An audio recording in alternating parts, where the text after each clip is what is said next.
Hoy estamos ya al cierre de nuestra serie y esperemos que el tiempo nos alcance para poder revisar todos los temas que están dentro de este monólogo. No le puedo llamar charla porque no podemos interactuar, pero dentro de lo que se puede trataremos de hacer lo mejor posible. Ya ha quedado claro a lo largo de todos estos domingos de que cuando pensamos en la palabra iglesia, nosotros no estamos hablando de ningún tipo de institución. Peor aún, dentro del marco institucional, pensar algún tipo de jerarquía donde uno es más que otro o donde uno acumula más poder que otro. Si ese ha sido el marco referencial que tenemos en la cabeza con respecto a iglesia, no es la descripción o la definición apropiada para la iglesia.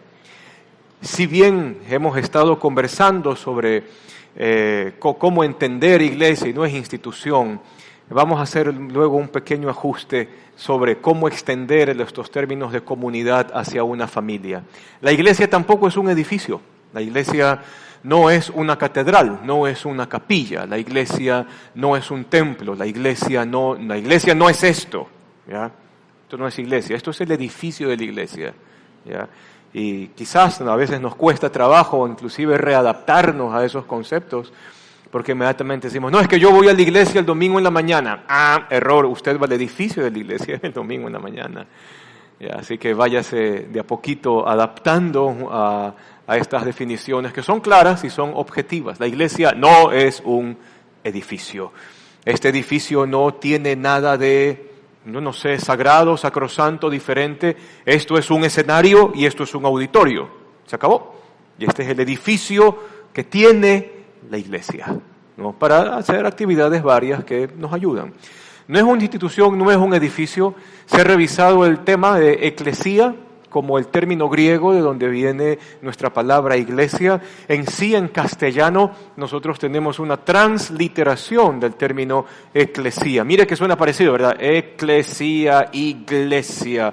No hay un juego por ahí gutural que va cambiando con el tiempo.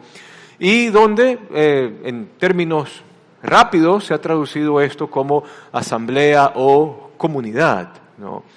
Literalmente, eclesía apuntará a aquellos que han sido llamados de afuera. Y se entiende, han sido llamados o convocados para un tipo de reunión o comunidad. Y aquí viene un poquito la extensión de este concepto. Porque no solamente que estamos hablando de un grupo de gente reunida o de una comunidad que hace alguna u otra cosa, sino que en el contenido del Nuevo Testamento, que es lo que va a ir moldeando la idea de la comunidad que le pertenece al Señor o de la iglesia de Cristo Jesús, en el Nuevo Testamento a esta eclesía se le darán descripciones de una familia. El apóstol Pablo dirá en una de sus cartas de que somos parte de la familia de Dios, ¿no? Familia. El apóstol Juan, cuando ve la consumación del reino hacia el final de los tiempos, Juan diría, vi yo reunidas a todas las familias de la tierra delante de Dios, delante del Cordero. Cuando Pablo le da instrucciones a la iglesia en Tesalónica de cómo tienen que tratarse los que son un poquito más maduros en la fe con los que no son tan maduros en la fe, Pablo hace una descripción brutal cuando dice, nosotros fuimos para ustedes como un padre que anima a sus hijos, como una madre que nutre con ternura a sus hijos.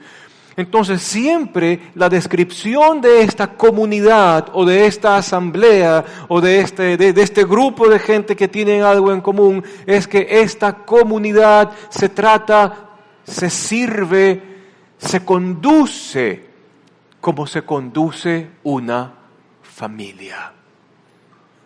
Nada más, como una familia. Y si hablamos de la iglesia como un grupo extenso de gente, bueno, es simple, somos una familia de familias. Allá va el tema, allá va el tema.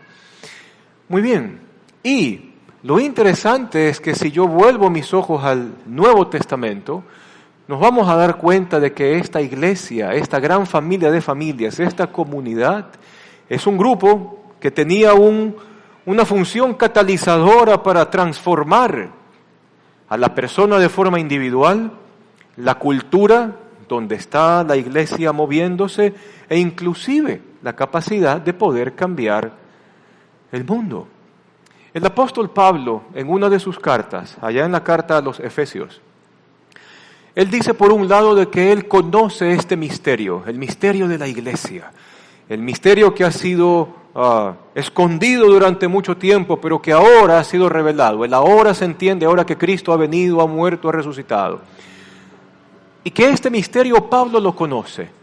Y luego más adelante escribe de que la iglesia es portadora de la multiforme sabiduría de Dios. Y que esta sabiduría de Dios, extensa, grandota, multiforme, tiene la capacidad de asombrar a las personas que se encuentran en los gobiernos, que tienen algún tipo de principalía, poder o potestad sobre la sociedad. Y eso no es de asombrarnos. Inclusive el mismo Jesús, en alguna ocasión, estando en Capernaum, no es Capernaum, Cesarea de Filipos, perdóneme. Está hablando con los discípulos, les pregunta a los discípulos, ¿quién ustedes dicen que soy yo? Pedro responde, tú eres el Cristo, el Hijo del Dios viviente. Y después Jesús le responde, bueno, bienaventurado eres tú, esto no se te pudo haber ocurrido a ti, esto no te lo reveló carne ni sangre, sino mi Padre que está en los cielos. Tú eres Pedro, Petros, piedra chiquita, pero sobre esta piedra, la roca que es Cristo, sobre esta piedra yo edificaré mi iglesia y las puertas del Hades o las puertas del reino de la muerte no prevalecerán en contra de ella. Entonces, aún desde la misma declaración de Jesús, la iglesia en su esencia, en su ADN, tiene la capacidad de, se entiende, por la gracia de Dios y la obra del Espíritu de Dios, de generar en el individuo una transformación personal. La iglesia tiene la capacidad dada por Dios de transformar la cultura e inclusive de generar alguna transformación global. Así que fíjese de que las paredes de la iglesia no están encasilladas al tiempo en que cantamos, ni al tiempo en el que oramos, ni al tiempo en que nos reunimos, sino de que la iglesia tiene todos estos alcances personales, culturales y globales. Pero, existe un gran pero. ¿Cuál es el pero? Que lo que hoy ve la gente que no conoce a Dios o que no quiere saber de Dios, la gente que no quiere saber de Dios es porque simplemente ya no existe en la iglesia el brillo que antes tenía. La iglesia o la cristiandad, llamémoslo así de forma general, con todas sus tradiciones y ramificaciones, ha perdido su brillo. Perdió su brillo. Ya no está esa esencia de la iglesia que atrae. Y no estamos hablando de generar atracciones como eventos o cosas así, sino de aquello que hace que su corazón y mi corazón se sienta parte de un lugar. Hoy muchas tradiciones dentro de la cristiandad se mueven bajo el tema de la eventualidad. Hagamos un evento donde todos sintamos. Venimos, todos sentimos, nos fuimos y ya está. Disfrutamos de la iglesia. ¿No es así? Le hago una pregunta. ¿En qué momento de su vida usted se desconecta de su familia? ¿Cuándo? Dígame cuándo usted se desconecta de su familia. Hablando de todo, ¿no? Padre, madre, esposo, esposa, hijos, hijas, nietos, nietas, lo que sea. ¿Cuándo usted se desconecta de su familia? ¿Me puede responder? Gracias, nunca. Siempre están. Siempre están. Y pienso yo, a la luz de la enseñanza del Nuevo Testamento, de que la iglesia debería tener ese mismo componente. Ahora, claro, yo entiendo que usted y yo podemos venir de familias súper complicadas, súper disfuncionales, terribles y abusivas, ¿ya? Ok, esos ingredientes no son propios de una familia sana. Claro que sí, en eso estamos totalmente de acuerdo. Inclusive el Nuevo Testamento me da los ingredientes, las instrucciones y las herramientas para poder generar núcleos de familias saludables. E inclusive dentro de esos núcleos de familias saludables se va transformando la familia e inclusive la misma iglesia. Pero el punto a lo que vamos es que en una familia funcional, correctamente edificada, sabiamente llevada, los lazos no se van haciendo distantes, sino que los lazos se van haciendo cada vez más fuertes a medida que pasa el tiempo. En los esposos es así. Hasta con el tiempo se llegan a parecer de rostro. ¿No le ha pasado? ¿No? Entonces los nietos o los bisnietos ven a la abuelita o la bisabuelita, ¿no? Cuando era joven, la típica foto así, toda media acuarela, media en agua, ¿verdad? Antigua, media opaca, mate, ¿no? Que está ahí en el centro de la sala, ¿verdad? Ya usted ha ido, usted tiene una. Va allí, entonces vienen los nietos, los bisnietos y dicen, abuelita, qué bonita que fuiste cuando eras joven. Y se queda ahí, ¿cómo que cuando fuiste? ¿No? Bueno, sucedió de que se casó con el abuelo, y el abuelo no era tan agraciado, y en ocasiones se llegan a aparecer. Esto es un chiste para ejemplificar el tema, ya, ríase. Con el tiempo se llegan a aparecer, con el tiempo llegan a pensar igual. ¿No le ha pasado? Si usted ya tiene algún tiempo de casado con su pareja, usted ya dice, yo sé que mi mujer va a decir esto. Dicho y hecho, y así es, ¿no? O si le preguntan a la esposa, yo sé lo que está pensando ahorita. Y es literal, porque con el tiempo en la familia los lazos se van solidificando, se van estrechando, con sus debidas categorías, pero se va solidificando. Usted es padre y usted ve la cara de su hijo o de su hija. Y usted sabe qué emoción, claro, si usted es un buen papá y es una buena mamá, pues, ¿no? Y usted sabe qué emoción está atravesando por la cabeza de su hijo, por el corazón de su hijo. Porque en la familia los lazos se van estrechando, se van haciendo fuertes. La iglesia debería ser así. Y aunque usted no lo crea, eso es lo que nuestra sociedad busca. Busca ese grupo referente. Ese grupo donde yo siento que pertenezco. Yo no pertenezco a un concierto. Yo no pertenezco a un evento. Dios diseñó mi corazón para que yo pertenezca a una familia. Y oh sorpresa, 2 más 2 son 4. Dios diseña a la iglesia para que se conduzca como una familia, porque es la única cosa que atrapa el corazón. Nada más. El resto es adorno. El resto está de más. Por último, la iglesia perdió su brillo. La iglesia perdió su encanto. La iglesia pierde su razón de ser porque no hace suyo ese lindo concepto de comunidad y de comunidad familiar a lo largo de los siglos. La iglesia se tiene que ver como un movimiento inspirado en Cristo y también diseñado por Cristo, donde mi afán es que el que está afuera y no conoce de Dios y no es parte de esta familia, sea parte de esta familia. La iglesia trata con la multiculturalidad y no estamos hablando de que la iglesia se convierte en una fábrica con un molde donde todos tienen que pasar y ser igualitos el uno al otro. El apóstol Pablo dice, allá en Efesios nuevamente, de que Dios, ¿qué hizo? Él mandó abajo un muro de enemistad que dividían a los judíos de los gentiles, al haber abrogado, al haber mandado abajo todas las leyes y los mandamientos y los requisitos que presentaba la ley mosaica, y de haber hecho de 2 pueblos un solo pueblo, porque mandó abajo la enemistad. Entonces la iglesia puede ser una sociedad multicultural, y donde al mismo tiempo cada cultura puede, claro que puede traer aquellos elementos culturales que son bonitos y que son positivos para la sociedad, pero al mismo tiempo la iglesia se convertirá en aquel filtro de amor donde aquellos elementos culturales que son nocivos o lesivos para la sociedad se quedan a un lado. Se quedan a un lado. La iglesia se convierte en este grupo de personas que aglutina muchas culturas alrededor de una sola persona, Cristo.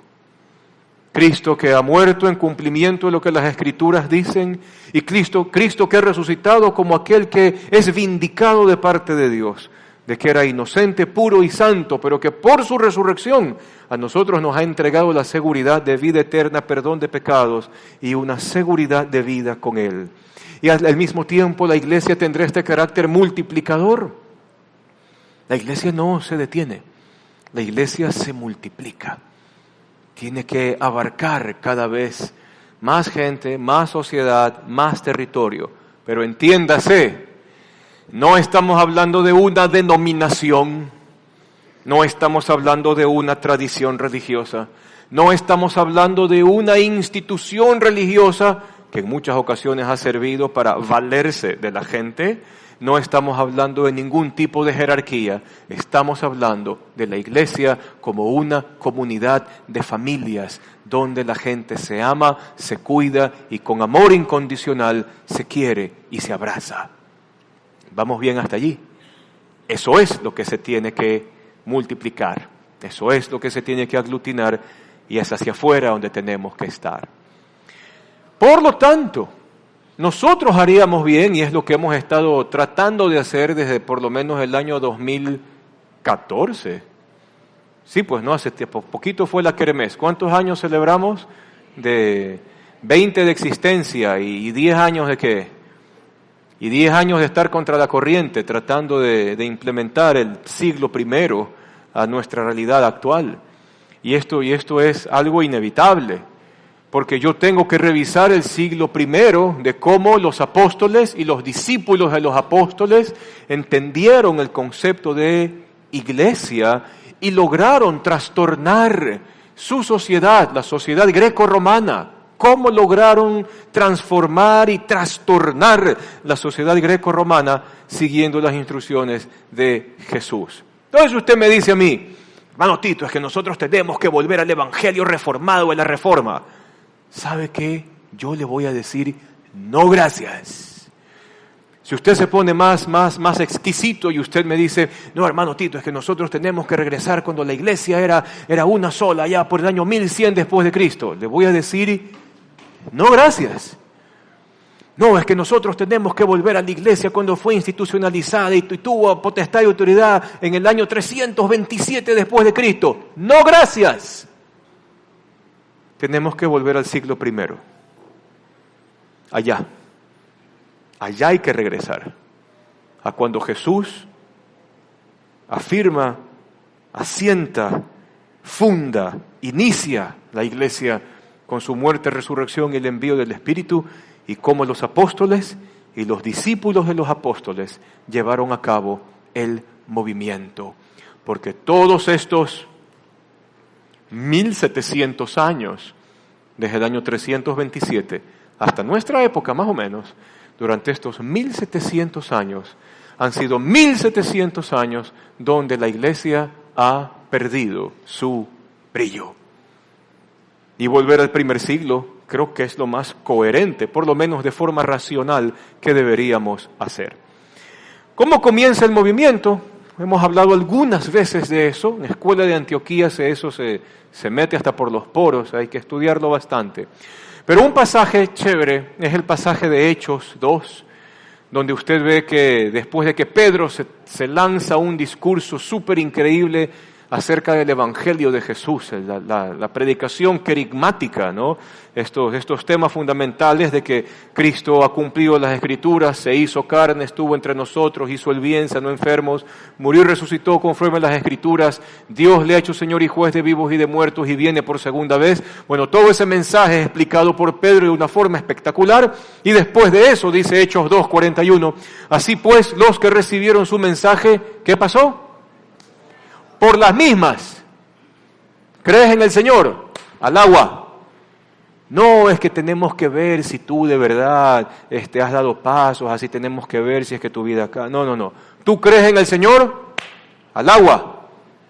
Los que recibieron el mensaje fueron bautizados y en aquel día se unieron a la iglesia 3,000 personas. Entonces Pedro dijo, tenemos que construir una supercatedral para tener a toda esta gente reunida aquí.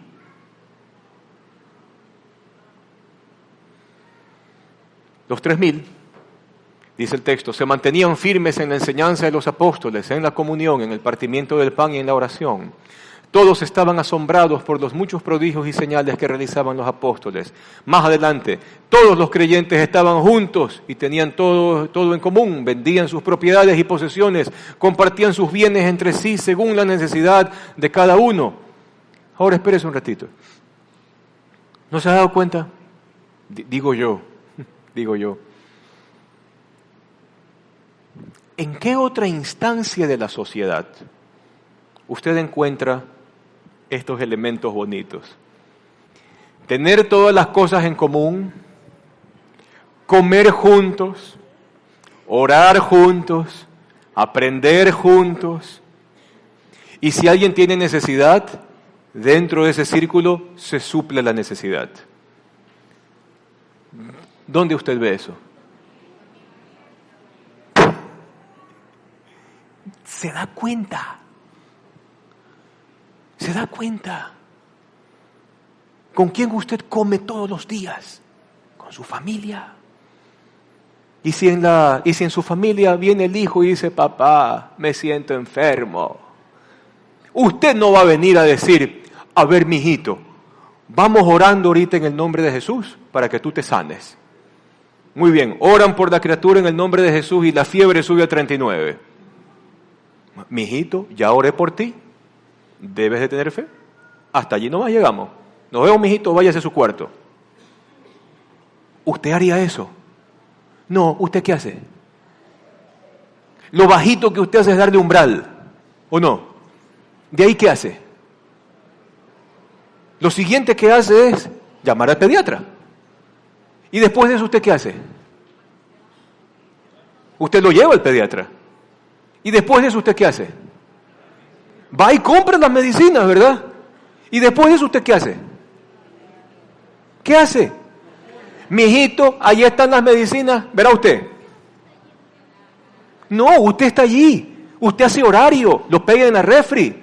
Y a cada rato, barriga llena, te toca esto, ¿verdad? Te toca lo otro, ¿verdad? Te toca lo de acá, ¿verdad? Te toca lo de acá, ¿verdad? Te toca lo de acá. ¿Hasta cuándo? Hasta que se acabe el tratamiento y el niño está bien. ¿Sí o no? Pero ¿qué pasa en la iglesia local? No pasa nada. No pasa nada. Y esa era una crítica que hacía Santiago en su carta. Ves a tu hermano que tiene hambre, que tiene sed. Y vienes y tú le dices que el Señor te bendiga y no le das lo que necesita para suplir su necesidad. ¿Qué es lo que dice Santiago? Tú podrás decir que tienes fe, pero tu fe está muerta porque tu fe no tiene hechos. La descripción de Hechos, capítulo 2, es una muy buena descripción de las cosas que acontecen en una familia y que obviamente están presentes en la familia de Dios, que es la iglesia. Por eso los apóstoles no se equivocaron al seguir este modelo, si usted lo quiere llamar así. La iglesia no es una reunión de negocios, ni tampoco es un evento. La iglesia es una familia. Porque en una familia usted ve esto. Ahora, por haber proclamado a Jesús como Mesías, por haber compartido el Evangelio, por tener esta dinámica que Hechos capítulo 2 va a nombrar en 2 ocasiones, de que los reunían de casa en casa a estos 3,000 para continuar perseverando en la fe, por predicar a Jesús, por hacer los que ya no dependan de las sinagogas, por hacer que ahora las casas sean el centro donde la fe es compartida y este Mesías es anunciado y es enseñado. A los apóstoles los persiguieron. ¿Por qué los persiguen? Simplemente porque cuando alguien se va en contra del status quo, que lo que hace es beneficiar a los pocos que se benefician, siempre, económicamente de la gente, y más o menos les estamos tumbando el negocio, ¿ya? Entonces los fariseos tienen que haber pensado, estos 3,000 que se han convertido, estos 3,000 son los que han venido de distintas partes del mundo a Jerusalén, al centro de adoración, a adorar. Y ahora están en casas. Ahora Roma se nos viene encima y nosotros perdemos la plata. Son 3,000 personas que no están dando su plata en el templo de Jerusalén. Nos están mandando abajo el negocio y están diciendo que el maldito que crucificamos hace 50 días es el Mesías, Hijo de Dios, para rematar herejes. ¿Y qué hacen con los apóstoles? Hechos capítulo 5 dice, entonces llamaron a los apóstoles y luego de azotarlos, ¿por qué? ¿Por anunciar que Jesús era el cumplimiento de todo? Y por tener esta dinámica que está rompiendo paradigmas en el primer siglo. Los azotaron. ¿Y qué les dijeron? Les ordenaron que no hablaran nunca más en el nombre de Jesús. ¿Cómo llegaron estos muchachos a las casas donde se reunían? Golpeados, moreteados, rajados, azotados, hechas piltrafas humanas. Sin embargo, la iglesia los recibía con alegría y ellos tenían como de mucha honra el haber sufrido a causa del nombre de Jesús. ¿Por qué tenemos que volver al cristianismo del primer siglo? Porque hay una pregunta que tiene que quedar en nuestras conciencias y siempre estarla masticando, no solo por la parte de la apología de la fe, sino porque también nos hace recordar el evento crucial que origina el cristianismo, u origina el movimiento de Jesús de Nazaret. La gran pregunta es, ¿cómo comienza el cristianismo primitivo? ¿Cómo comienza el cristianismo primitivo? ¿Qué genera el movimiento? Los apóstoles nunca hubiesen pensado en una fórmula organizacional para que arranque esto. Nosotros, por el Evangelio sabemos, el cristianismo primitivo arranca por la resurrección. Es la única cosa, es el único shock cognitivo, emocional, mental, sentimental, lo que sea. Es el único evento que es capaz de cambiar a toda una comunidad y lanzarse en contra de todos estos paradigmas de la religión presente e inclusive del gobierno que está presente. Nada más podría generar algo así que un hecho tan fuerte como la resurrección de entre los muertos. Pero de igual manera, esto sigue siendo un tema de discusión para muchos historiadores y muchos críticos de la historia, porque tienen dos salidas. Salida número 1, o aceptan que la resurrección es verdad, cosa que ya estaríamos hablando de temas un poquito más profundos de la fe, o simplemente dijeran, y casi que en silencio, no tenemos respuesta para esa pregunta. Cualquiera de las dos. Cualquiera de las dos. Pero la iglesia, en su forma inicial, arranca desde la perspectiva de la fe y de lo que entendemos por las cartas y asumimos y la aceptamos como historia. La iglesia arranca por la resurrección. Por eso les pegan. Ahora, dentro de este componente, Hechos a nosotros nos va a presentar algo interesante. Nos va a presentar la vida de Pablo, Saulo de Tarso, ¿no? Y Saulo se ve a sí mismo y se describe a sí mismo como un fariseo de la tribu de Benjamín, una de las dos tribus que quedaron como las más fieles antes de la deportación. De la tribu de Benjamín, fariseo de tradición, celoso de la ley, religioso a más no poder. Y este Saulo comienza a tener problemas con el movimiento del Nazareno. Y por eso Hechos en el capítulo 8 dice, Saulo por su parte causaba estragos en la iglesia, entrando de casa en casa, arrastraba a hombres, a mujeres y los metía en la cárcel. Tan fuerte es esto de que ya Saulo, cuando se hace discípulo y da su testimonio más adelante en Hechos 26, por ejemplo, Pablo sigue agregando a este pequeño currículum despiadado.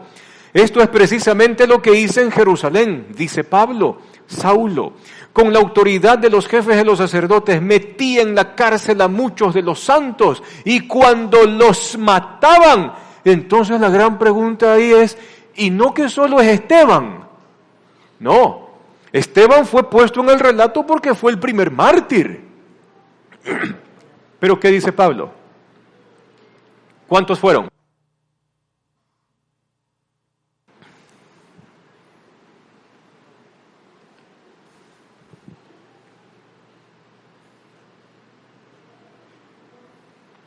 Los mataban. Los mataban. ¿Qué hacía Pablo? Pablo decía, dele, aquí están las pruebas, aquí están los documentos, aquí están los autos de fe, donde este man se considera hereje, mátenlo. Eso hacía Pablo, muchas veces. ¿Y qué dice? Yo manifestaba mi aprobación. ¿Qué más hace Saulo o el apóstol Pablo en su época pasada? Siguiente verso 11. Muchas veces anduve de sinagoga en sinagoga, castigándolos para obligarlos a blasfemar. La gran pregunta es, ¿cómo usted obliga a blasfemar a alguien?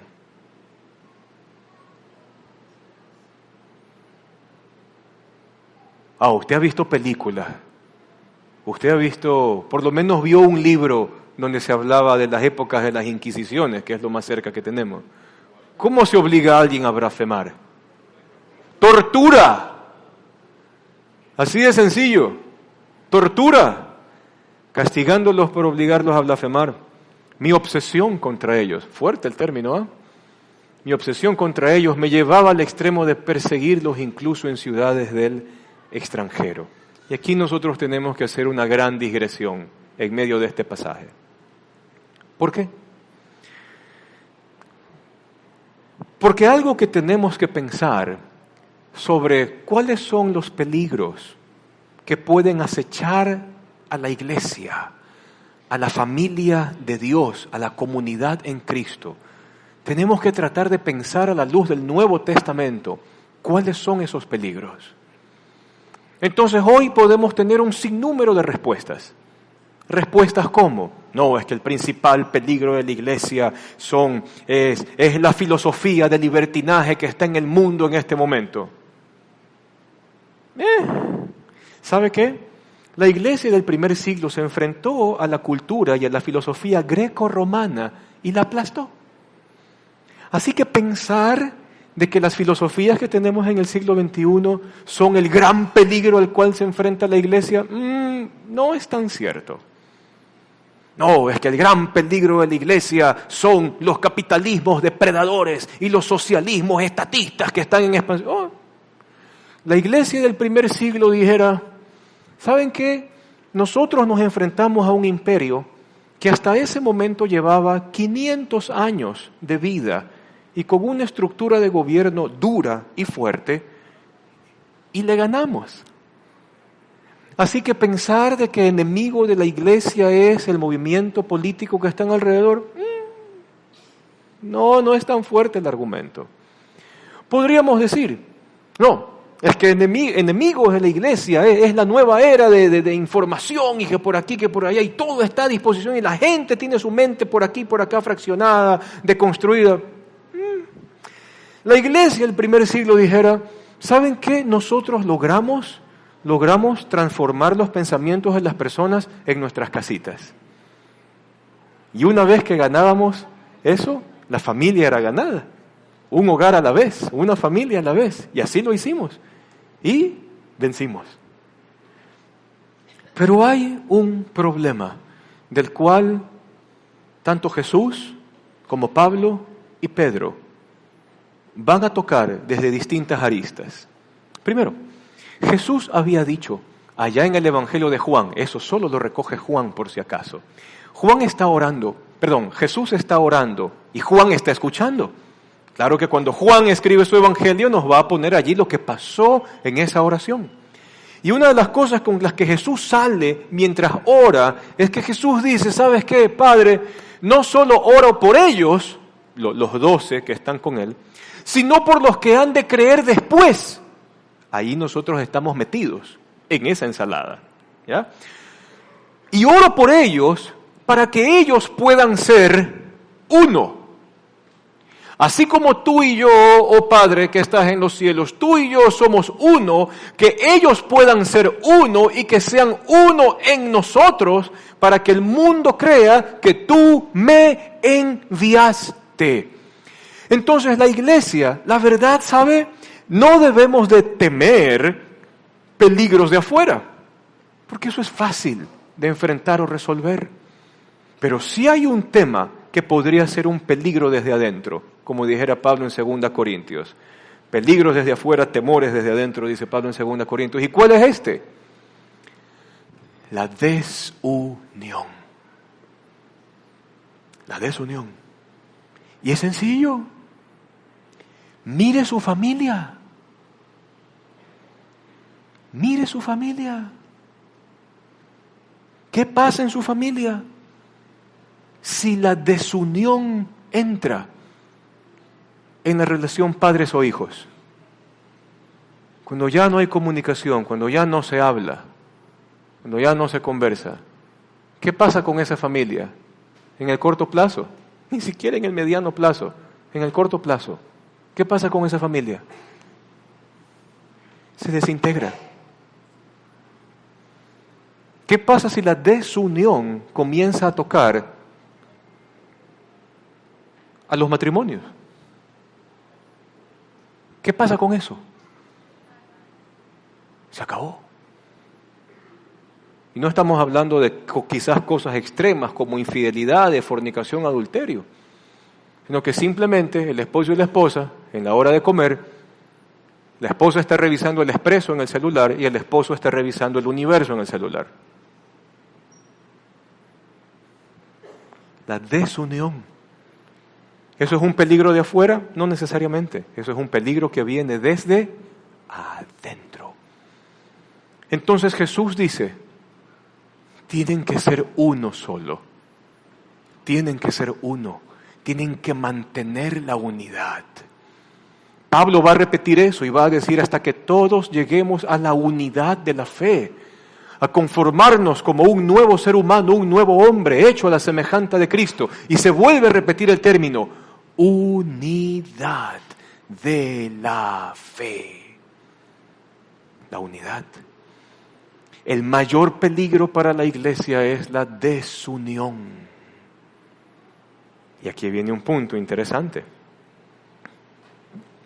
Por lo menos desde lo que me compete a mí.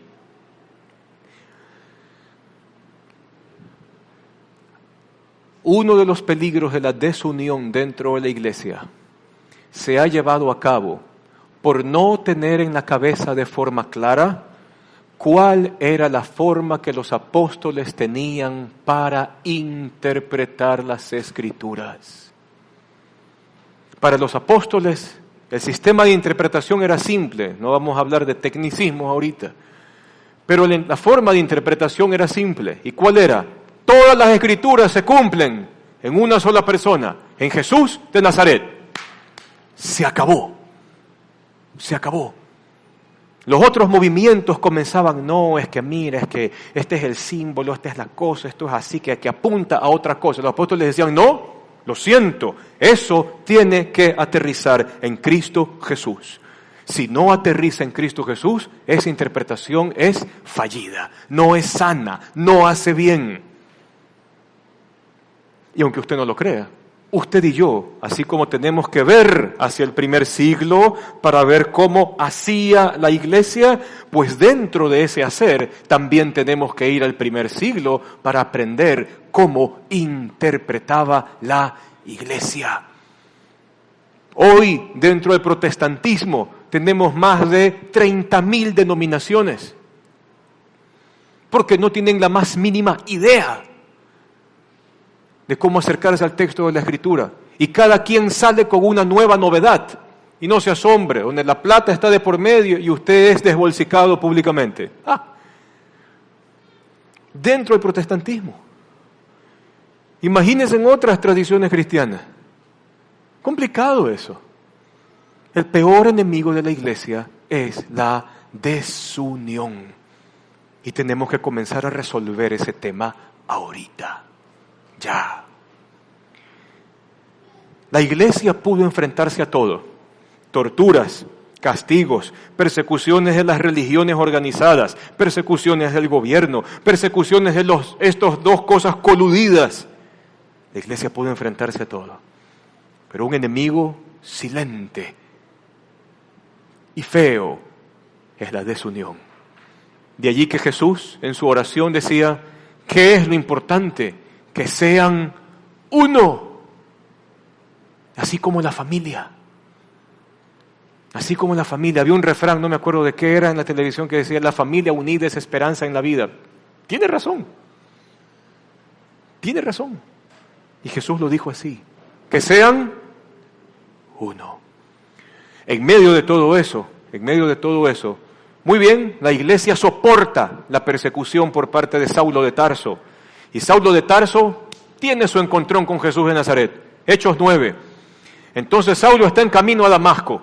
Tiene en su portarrollos el rollo del permiso del Sanedrín para ir a matar cristianos en otro lado. Usted ya escuchó, él que mataba, asolaba, torturaba. Ese es Pablo. Y de repente hay una luz, dice el libro de Hechos, donde Pablo se queda asombrado, se cae del caballo, se queda ciego. Eso tiene que haber sido una cosa terrible. Y Pablo en su ceguera, desconcierto, todo tumbado, escucha una voz que le dice, Saulo, Saulo. El man responde, ¿quién eres, Señor? ¿No? Su cabeza farisea dice, una cosa de esta solo puede venir de Yahvé, el Señor Dios Todopoderoso. Así que mejor contesto bien, ¿quién eres, Señor? ¿No? Probablemente Pablo habrá estado pensando en que le iba a escuchar, yo soy el que se le apareció a Moisés o alguna cosa así, ¿no? Claro, es Dios obviamente, el Señor Jesús. Entonces, ¿qué responde Jesús? Yo soy Jesús.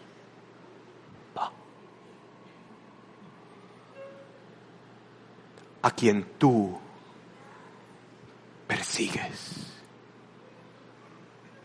Y el hombre se tiene que haber quedado,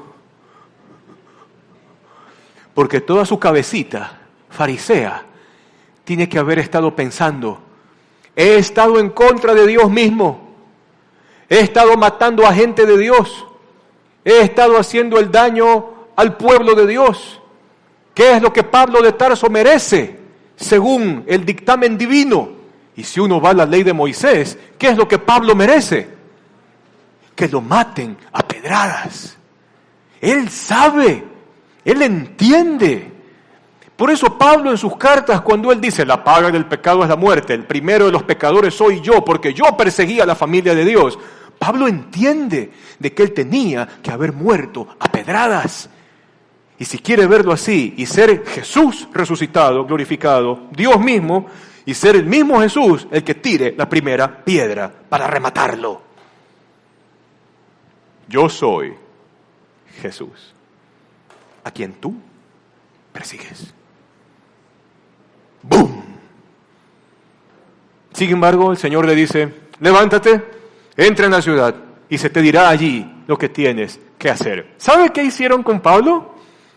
Lo llevaron a Damasco y para esto el Señor, de alguna forma, le habla a Ananías, un discípulo de allí. Ananías está orando, Señor, gracias por este día. Ananías, Señor, ¿qué pasa, Señor? Tengo una misión para ti. ¿Cuál es, Señor? Lo que tú quieras, yo lo haré, Señor, por amor a ti. Ya. A Damasco va a entrar Saulo de Tarso. Nos van a sacrificar, Señor. Nos van a matar. Tranquilo. Va a entrar Saulo, está ciego, no nos va a reconocer.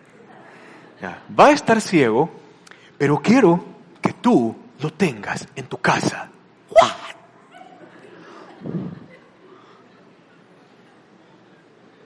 Y lo vas a bautizar. ¿Qué? Porque yo lo he escogido para que lleve a mi nombre a naciones y reyes y reinos. ¿Qué? Ándate por la calle que se llama la calle derecha de Damasco. Y ahí te vas a encontrar con Pablo y su séquito. Invítalo a tu casa y dale posada. Ananías sabe de que los peligros de afuera no le pueden hacer nada a la iglesia y que es necesario mantener la unidad. Así que Ananías va. Lo trae a su casa. ¿Y qué es lo que le dice? Hermano Saulo.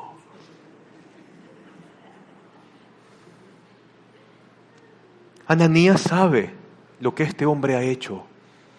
Porque las iglesias en las casas mantenían, así como cuando fue la kermés, ¿se acuerda? Y estaban las comisiones. ¿Se paseaban o no andaban o no andaban chateando la última semana tratando de hacer las cosas bien para el día que tuvimos? Ese WhatsApp reventaba, ¿sí o no? En las iglesias del primer siglo, la comunicación era constante por medio de cartas o escrito, pero esa la información estaba allí. Todos sabían lo que hacía Saulo, pero al mismo tiempo todos se enteraron lo que había pasado con él. Se hace discípulo. Hechos 9, verso 19. Dice, y habiendo comido, recobró las fuerzas. Saulo pasó varios días con los discípulos que estaban en Damasco. ¿Y qué pasó con eso? Enseguida se dedicó Saulo a hacer ¿qué cosa? Aunque para usted y para mí eso es una transición muy rápida, pero uno tiene que empezar a pensar en la tradición a través de la historia de la iglesia y de los principios de la iglesia. ¿En qué sentido? ¿A usted no le hubiera dado miedo ser Ananías? A mí me hubiese dado miedo. Segundo, ¿cómo lo trataron a Saulo?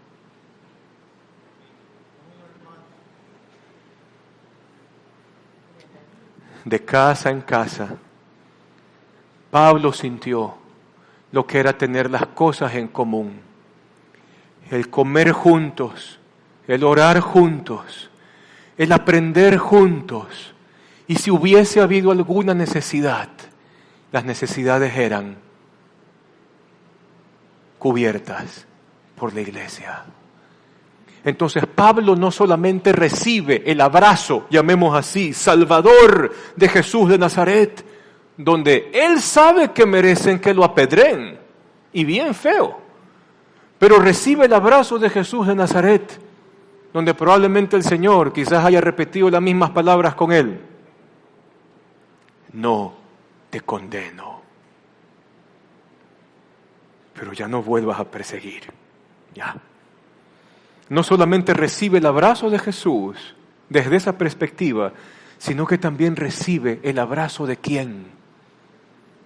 De la iglesia, unida como familia.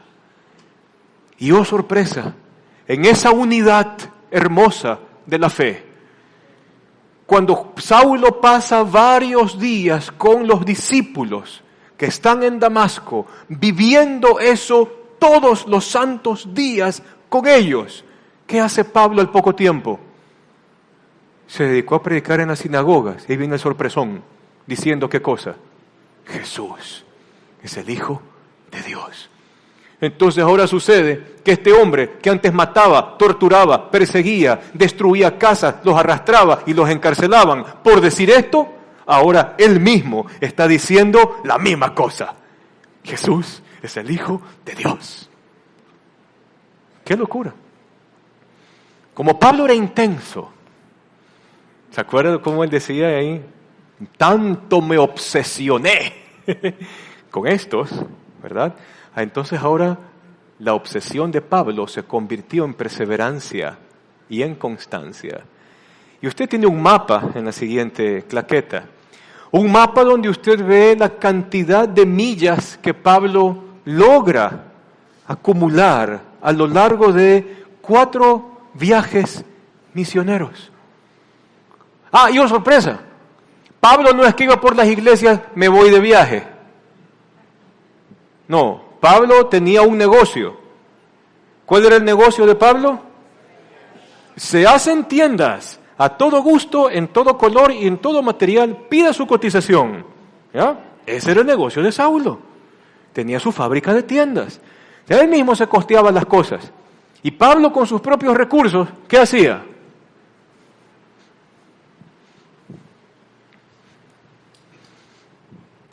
Acuérdense que él salió de aquí, de Jerusalén, con la muerte de Esteban. Por acá va a Damasco. Por Damasco se queda con los discípulos y hace luego base en Antioquía de Siria. Y de Antioquía de Siria, baja a Jerusalén para toparse con los apóstoles, vuelve a Antioquía y comienza a recorrerse toda la parte norte del Imperio Romano con equipos. Iban a ciudades estratégicas y ¿sabe qué hacía en cada ciudad?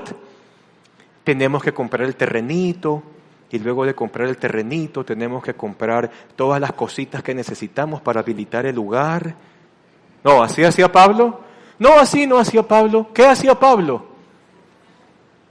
Si encontraba 1 o 2 casas de creyentes, suficiente. La iglesia puede seguir. Y dejaba afirmada la casa en el Evangelio, ancianos locales eran puestos en las casas y Pablo se iba a otra ciudad y otra ciudad y otra ciudad y otra ciudad y otra ciudad, haciendo lo mismo. En 300 años, los viajes del apóstol Pablo rindieron fruto. El imperio que nunca se había postrado ante ninguna religión. Sucede que allá por el 312 después de Cristo, con una carta hecha por el emperador Teodosio, se le concede paz a los cristianos. Ya no los vamos a matar, no podemos en contra de ustedes. Ustedes son la mayoría de gente del imperio. ¿Cómo logró eso la iglesia? Saliendo a marchar, tirando piedras, echando bala, generando la división social, donde nos tenemos que armar para nuestros derechos y que por aquí. No.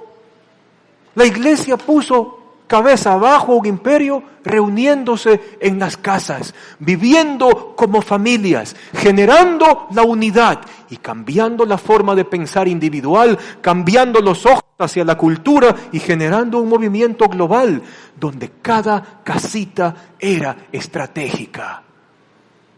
Para el año 327 después de Cristo, Roma dice, Jesucristo es Dios y los dioses romanos son mitos. ¿Quién logró eso? La iglesia. No la organización, no la institución, no la jerarquía. La iglesia como el gran movimiento en casitas, donde una familia a la vez va cambiando su forma de pensar y de ver. ¿Vamos bien hasta allí? Qué increíble ese mapa. Para mí es la envidia santa. Yo sé que la envidia santa no existe, pero usted me entiende. ¿Ya? Es la envidia santa. Una familia, una misma enseñanza, un mismo sistema de interpretación, un mismo objetivo, un mismo ADN. La iglesia, la familia de Dios. Segunda Timoteo 2, del 8 al 9, Pablo, después de haberse comido casi que el mundo conocido de su época, por lo menos en el Imperio Romano, le dice a Timoteo, no dejes de recordar a Jesucristo, descendiente de David. Aquí hay fórmula querigmática, los que han pasado por Antioquía saben eso. Descendiente de David, levantado de entre los muertos. Este es mi evangelio, por el cual sufro al extremo de llevar cadenas como un criminal. Pero, ¿qué cosa? La palabra de Dios no está encadenada. Más adelante, allá por el capítulo 4 dice, mira Timoteo, yo por mi parte, yo estoy a punto de ser ofrecido como un sacrificio. El tiempo de mi partida ha llegado. ¿Y cómo puede terminar la vida de este hombre? He peleado la buena batalla. Nos enfrentamos a todo, Timoteo. Nos enfrentamos a fariseos, nos enfrentamos al Sanedrín, nos enfrentamos a Herodes, nos enfrentamos al César, nos enfrentamos a los gobernantes, nos enfrentamos a las filosofías de la gente, nos enfrentamos a las religiones paganas, nos enfrentamos a los mitos. Ha sido una buena batalla. He peleado la buena batalla, he terminado la carrera. Bueno, ya sabe que se va a morir, por eso dice, he terminado la carrera. Y me he mantenido en la fe. Por lo cual, a mí me espera la corona de justicia que el Señor, el juez justo, me otorgará en aquel día, y no solo a mí, sino también a todos los que con amor hayan esperado su venida. Y para los que quieran saber qué papel crucial jugó Pablo en el Nuevo Testamento, bueno, las contribuciones son, en primer lugar, muy aparte de los viajes misioneros, es que dentro de los viajes misioneros se llevaron a cabo la escritura de las cartas. Cartas que forman un poco más del 40% del Nuevo Testamento. Sus cartas modelan los principios de Jesús para los gentiles, para nosotros. Y Pablo en sus cartas escribe y hace de forma práctica quién es Jesús, cómo suena Jesús, cómo actúa Jesús.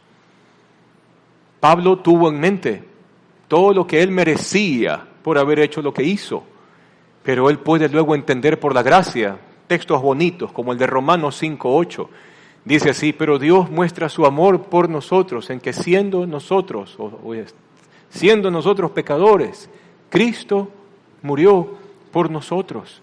Capítulo 8, por lo tanto ya no hay ninguna condenación para los que están en Cristo, los que están unidos a Cristo, porque por medio de Él, la ley del Espíritu de vida me ha liberado de la ley del pecado y de la muerte. La ley no pudo liberarnos, la ley de Moisés no pudo liberarnos, porque la naturaleza pecaminosa no lo supo poder. Dios envió a su propio Hijo, vamos al final.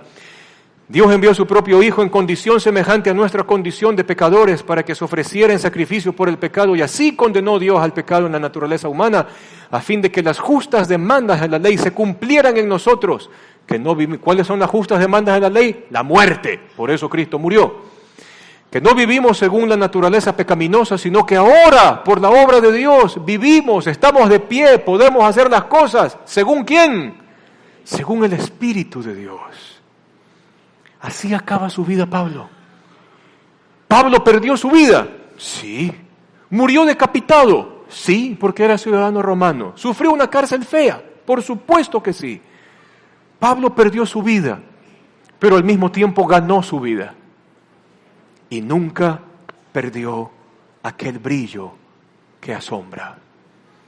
¿Cuál es nuestro reto hacia el final de esta serie? Mis amados hermanos, tenemos que recuperar el brillo de la iglesia que tiene el aroma de una familia bonita, el brillo de una iglesia que se mantiene unida y que cuida la unidad, el brillo de una familia que enseña, que acompaña, que está presente como una familia debería ser y debería estar. Recuperemos el brillo, como dice Pablo, de aquella iglesia que con la multiforme sabiduría de Dios asombra a los que están en el poder, asombra a los que ejercen el gobierno y que puede transformar el mundo entero. Nos vamos a despedir de una forma diferente, con una canción. Haga la suya y nos vemos la próxima semana.